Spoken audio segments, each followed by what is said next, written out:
halfway through. I am at Design Biologix. Welcome to another AmaFama.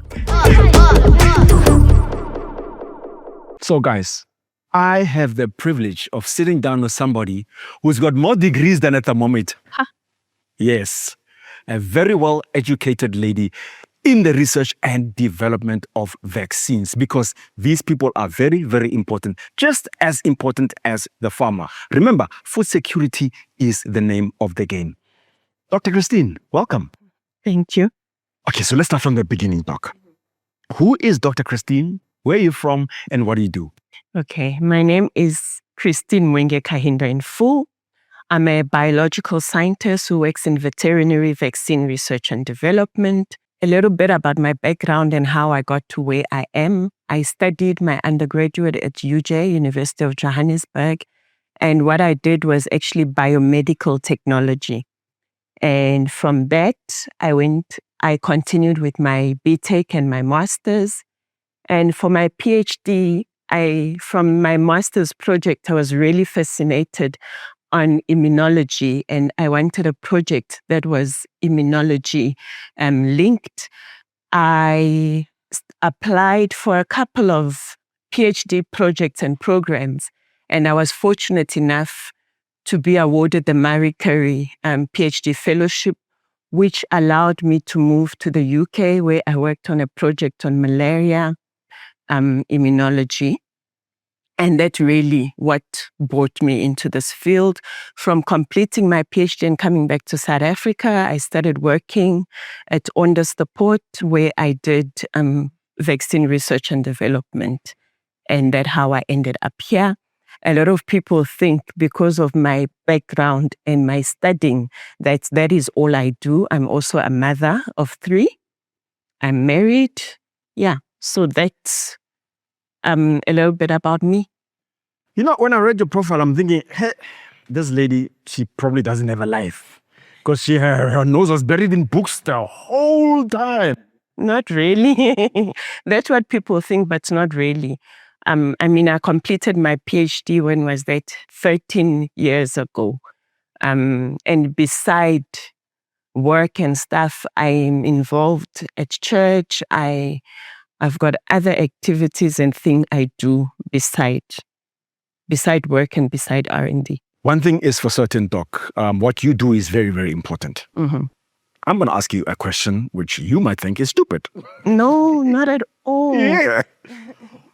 Define exactly what it is that you do. Just tell me, when you wake up in the morning, you come here, what is it that you do? What is it exactly that I do? So I'm in research and development, and my primary aim is to make vaccines, but vaccines that are relevant to the South African environment and the South African farm setting. And these vaccines need to be very predictable and affordable. So what we look at is we're looking at diseases that are currently affecting our farming community. And with the help of vets in the industries, they will send us strains.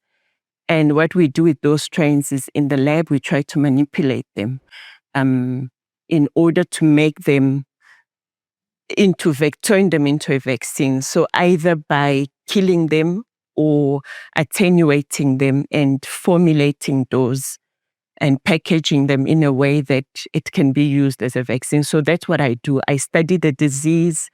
I study what it does in the animal's body. I study what the body uses to fight against that disease or pathogen. And then I go and try to do that in the lab. But then, as we know, what we do in the lab sometimes doesn't equate to what happens in the field. So at the same time it might have worked in the lab, I then need to go back to the field and test it in field setting to see that the product that I've made or the vaccine that I've made does what it is intended to do. So in a nutshell, that's my work, but it doesn't happen in one day. Oh, well, I can imagine.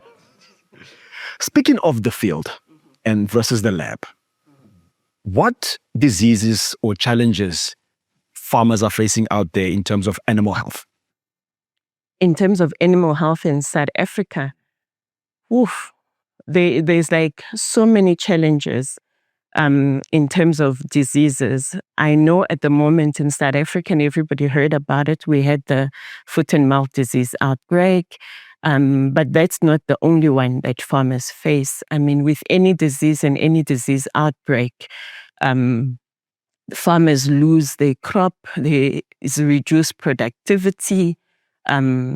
We have now with a lot of vaccines, for example, with one project that I'm working on, bovine trichomoniasis, where the product was pulled off the market. So you've got now that disease being very endemic in the Free State. We've got your tick-borne diseases that are also now becoming a huge problem. So your tick-borne diseases, especially in cattle, like your babesiosis and plasmosis, your heart water. So all these diseases will impact the farmer because then they will lose their crop. Once they lose crop, they lose their income. Here's the thing, Doc. Just to be, realistic, diseases have always existed. True. Now, how is something like climate change playing a role, particularly with diseases being, should I say, stronger than they used to be? I wouldn't necessarily say that the diseases are being stronger, because when you look at climate change, it's not a simple or a direct impact. So climate change results in where you've got different rain pattern, you get flooding, you get drought, it will result in different grazing patterns for the animal and also different movement. But then what it also does, because of different change in rainfall, you'll get increased ticks and mosquitoes, which will then lead to a rise in tick-borne diseases in areas maybe where they didn't have that, and also climate-sensitive diseases. So that is how climate change is affecting the industry. The industry, yeah. I mean, it's not just the animals, even crops. I mean, you understand? Yeah, there are times where it rains where it's not supposed to rain, and vice versa. Yeah. I mean, I've seen rain where we are in winter. I'm like, how? Yeah. So that's what it's doing. And with that, we're getting disease patterns and changes in areas where you were not expecting it. Yeah. Does that make research and development more difficult and more challenging? It is challenging in that, remember, I think earlier I mentioned what I make in the lab needs to be practical to the field. And in the field already, you've got animals, different species, different breed, different ages. So the animals themselves already and the environment in which they are in will be different, and that will contribute to how they will respond to the vaccine. So those are the challenges that we'll face in terms of the animals, right? But also when you look at the disease, because now I think I'm understanding your question. When you look at the disease, with different climate changes and stuff, you also then have introduction of different strains of a particular pathogen that was not in that area. So that way we need to make sure that our product and what we're working on is relevant for where we intend to have it used. And beside that, we also need to make sure that if it works here, if it works in the lab, it does not necessarily translate to it working in the field and anywhere in the field. Because in the lab, we work with controlled environment. So that's why it's important when we develop, we also go to the field and test it in different condition, in field condition, to ensure that it works. So yes, it's challenging, but I think this whole industry and research and development is challenging. That's why we then look at diseases at different angles. You see, you speak better English. You mentioned pathogens. I was thinking something else, but you mentioned pathogens that actually develop or evolve because of climate change. Yeah, there's somebody who speaks better English than me, ladies and gentlemen. That's why I have her on the show. So, Doc, what vaccine were you involved in developing? And take me through the process. How long did it take? I've worked on a lot of vaccine developments in my career. But I think I'm going to talk about one that I'm currently working on now, which is not registered, but is being offered as an autogenous vaccine. So when I started working at Design, we had a product that was pulled out of the market by another company. It was an international product.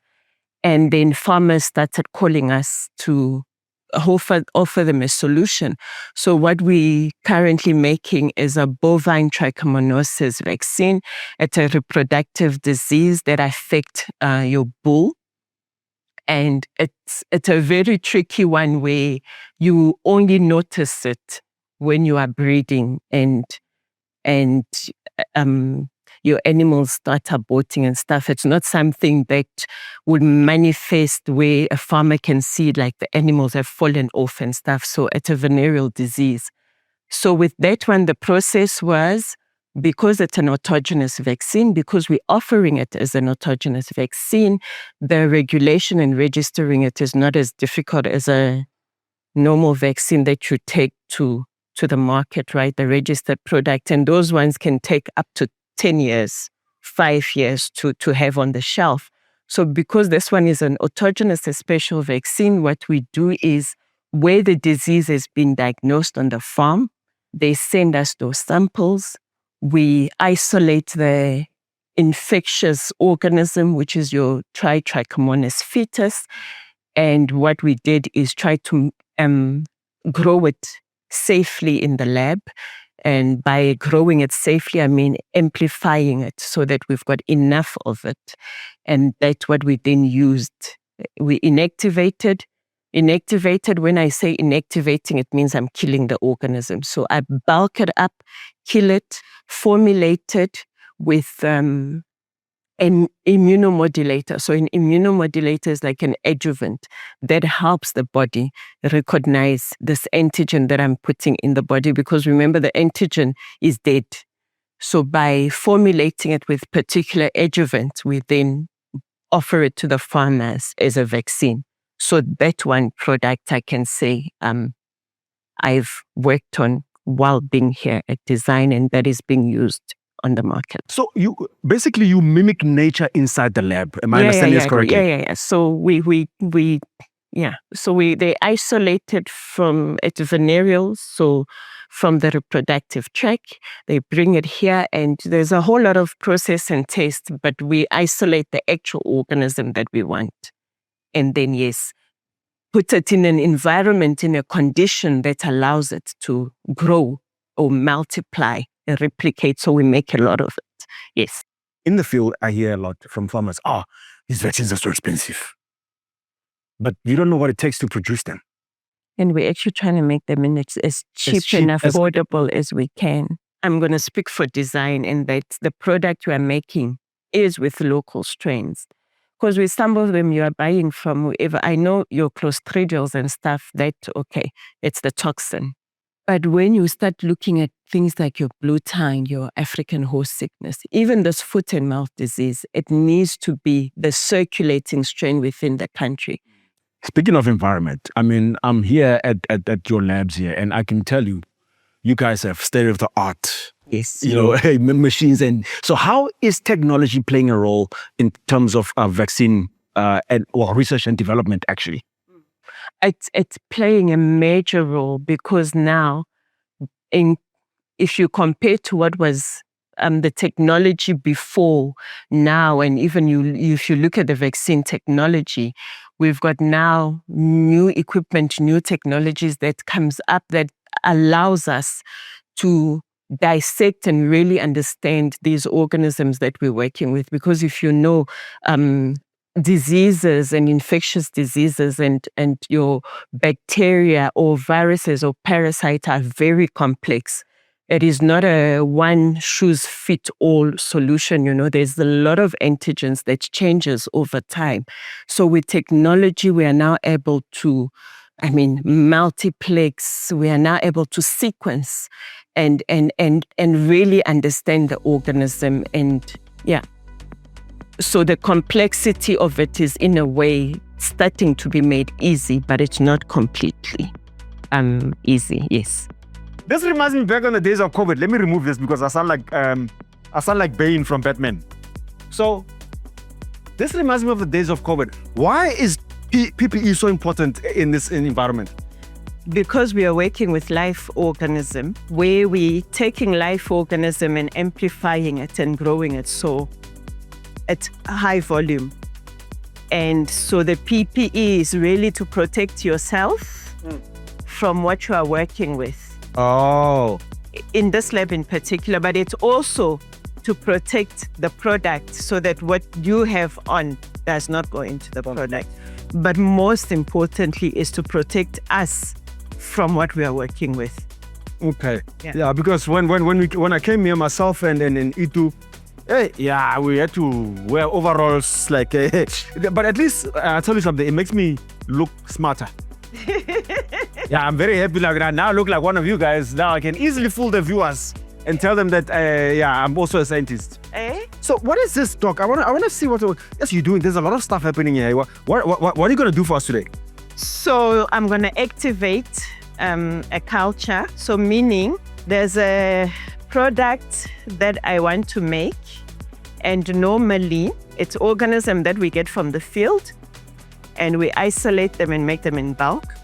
But in order for us to make up vaccine now continuously for a registered product, there's what we call master and working seed stock. So I'm sure you've heard it from other people. They call it a biobank. Yes. So we've got organisms that are stored live, freeze-dried. So every time you want to make a new product, I'll go back to that biobank where I know my culture is very pure. And then what I want to do is just revive it, I'm going to revive it in media. So if you see this media, it's I'm not going to get technical. So it's a meat pellet media. So this organism likes protein and meat. So we give them the food that it needs. And I'm going to put it under the right environment. It's anaerobic. So I'll show it to you when I'm doing that. Because we are in R&D, what I'm doing at the moment is just making a working seed of a new seed that we've received from the UK, by the way. So I'm going to grow it in here and make stock for the biobank. But at the same time, I'm also going to characterize the organism by the toxins it makes. I'm going to send it for sequencing so that we can properly ID it. Wow. And to generate a C of A for the organism. So that's what I'm doing today. My brain cells just ran out of fuel. I don't say so. So what I'm going to do, I'm going to leave the talk to do everything that you just said. But guys, do you see how interesting research and development is? Let me put back my mask on so that I don't get any pathogens in here. So, how long have you been here for? And also, tell me about your journey and experience here at Design. I've been at Design Biologix. I think it's now 4 years since last month. I love working here. The reason I love working here is that compared to my previous experience and where I worked before, we don't work in silo. I'm able to go and interact with people from any of the other department, but also the relationship the company has with the market, has with the farmers and the vet industry is it's really amazing, because then I get to interact with them and really understand firsthand what their needs are and how I can then translate that in the lab. So it's not an environment or a place where I come and then I suck what I think is relevant for the market. It's the work I do directly relates to the request from the market and the conversation we've had with the veterinary industry and the farmers.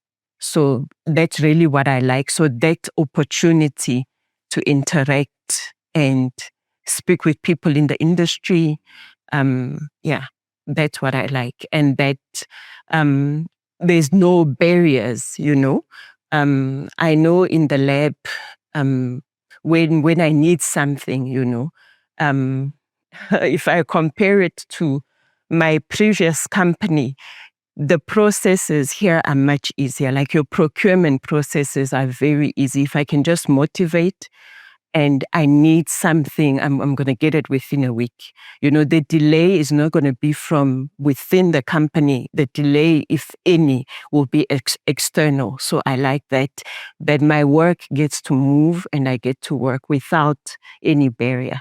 Which is actually key also for food security. Because the faster you guys work, yes, the faster we solve the problems outside.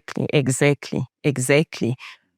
But because it's R&D, and I don't even know if I want to, because it's R&D, we, as a company, some of the things I can't just wake up and decide farmers need this, let me work on this. We've got laws and guidelines that we abide by. So those are the barriers that we have, and that way the delay might be, but not in terms of my work internally. So the barriers is always outside because of regulation and the approvals that you need to acquire before you can do something. Why did you choose this career, by the way? I mean, hey. Why did I choose this career? I love science. I think as a kid, I've always been curious. I don't know. I crave knowledge. I crave to understand, why things are the way they are. So that's why I chose this career. It's that curiosity to understand, to see if I can fix it. The fact that with research and development, especially in the manufacturing industry, that what I work on, I see it translate to the market. You see people using it, you see it change. Protect animals. Yes, it's not a direct influence on people and human health, but animal health does impact on human health, yes. So being at that forefront of, I've worked on something and it was marketed and it is being used and it has an impact. And yeah, people are eating healthy food. They've got healthy steak on their table. It's because of you and Itu and everybody else. And everybody else in the industry, yes. So, Doc, here's the thing. You've worked in the UK, ne? And also here. So I'm fascinated to know, are they facing similar challenges, or is our challenges more advanced to theirs because of climate? Just take me through those experiences. Give me the similarities and differences between us and guys farming up in the UK. Okay. So the farming system already we're talking about is completely different. Our farming system is different. And you've already said the challenges the farmers will face here in terms of diseases will also be completely different to the challenges that they face there, right? But in terms of working and from my own experience being there and coming back here, I think in the UK, I worked there, but it was more for my PhD. It was research. And being there, I think it taught me to look at diseases from different angles. I had a supervisor there who really allowed me to be very curious and really dissect anything I wanted to do and I wanted to study. She gave me room to do that. And I think that kind of broadened my way of thinking and my way of looking at diseases. Coming back to South Africa, when we doing vaccine research work, we wanted to be products that are practical, that are affordable to the farmers and also applicable. So whenever I'm doing research, yes, I'm looking at it in a broad way, but I need to make sure that whatever we make in the lab is practical to use for the farmers and it is cheap. I think in the UK, because maybe of the technologies they have, they might be looking at the fifth generation, fourth generation vaccines, recombinant vaccines, which are now very expensive to manufacture. And that, I don't think that's what we need for our current problems. We want something practical and efficacious for our own relevant diseases. One thing I appreciate about you is that you don't just think in the lab, you think beyond the lab. You think about that farmer out there who just wants to take this thing and inject it in a cow, and the cow must work. Yes, and it must protect, because what's the aim of the vaccine, really? You know. And that's one thing I really appreciate about you. You're not just thinking in terms of science. The science, no, because we can go wild with the science. We can ask and hypothesize, but at the end of the day, are you making a product that is practical and usable? Yes. So I think that's what my international experience taught me. My supervisor, but she was actually very funny, Jean. I'll have a one-on-one meeting with her all the time, right? And I will say, and then she'll be, so what do you think? And then I'll be, no, I think maybe it's this in the immune response that is doing this. And then she'll go, so how are you going to test that? And I'll tell her, half of the time, a lot of the time, she actually knew that the experiments I wanted to do will not work. But she gave me room to go and do it and experience it myself. And then it's the next meeting, I'll tell her, it didn't work. And then she'll be, yeah, I knew. So how else do you think you're going to try and figure this out, you know? And all the technologies and the expertise were like in one building. You could go to anybody at any given time and, you know, troubleshoot and brainstorm. So I really like that. That's what I said. It allowed me to think broadly, you know, without thinking about the cost and the budget and which way here, I don't think we get, not a design, but I'm just talking in general in South Africa. Yeah. The investment in veterinary vaccine research is really low. And yeah, I don't think they're really that well funded. Which is the key reason why I'm here, to showcase the people out there how important what you guys do is. And Doc, lastly, what would you like to say to the young girl sitting right now watching this and they want to be what you are right now? Oh, your dream is valid. Like I always say, even to the people that I mentor, if others can do it, so can you, and nothing stops us from achieving whatever you dream. It is doable. And I think for me, it was instilled in me from the high school that I went to. I went to Boksburg High, by the way. And our alma mater was, you can because you believe you can. So anything that they want to do, you wake up every day. It doesn't matter what they say to you. If it's your passion, if you are passionate about it, it makes it completely easy. Don't do it because of the money. That comes from my first lecture at UJ, where the lecturer stood at the front of the class and told us, anybody that is here because they think they're going to make money, you are wrong. You must deregister and go and register for something else. So first and foremost, do it because of the passion. You're passionate about it, because when you're passionate about it, research is not everything you do, it works. There will be discouragement. There will be things that don't work. And you need that passion to motivate you to keep going.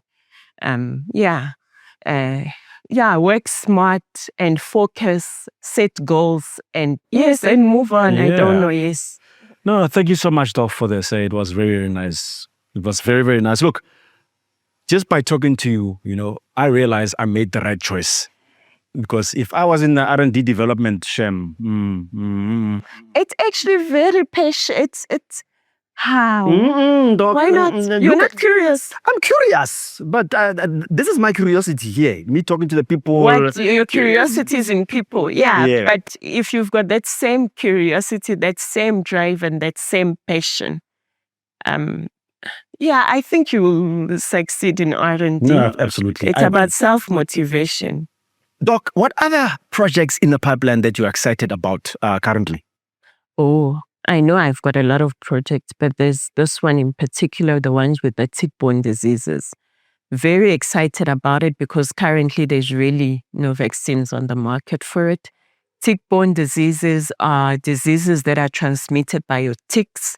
So they're parasitic diseases like your babesia, and anaplasma. So those ones are the one I'm really excited about. They infect your red blood cells. And with Asiatic red water, for example, apparently there's a lot of outbreaks happening in the Free State. And because of lack of vaccines, they are blocking at least 2 to 3 times a year. And that's really costly for farmers. So that's something we excited and looking forward to have a product on the market for that. Once again, thank you so much for giving us the time. I've learned so much from you. It's about the passion. You heard it for yourself. You know, one thing I appreciate about AmaFama is that I get to meet fantastic people that not everybody will know what they do and why they do it. But these people are key to food security. Once again, thank you so much for coming through and see you on the next one.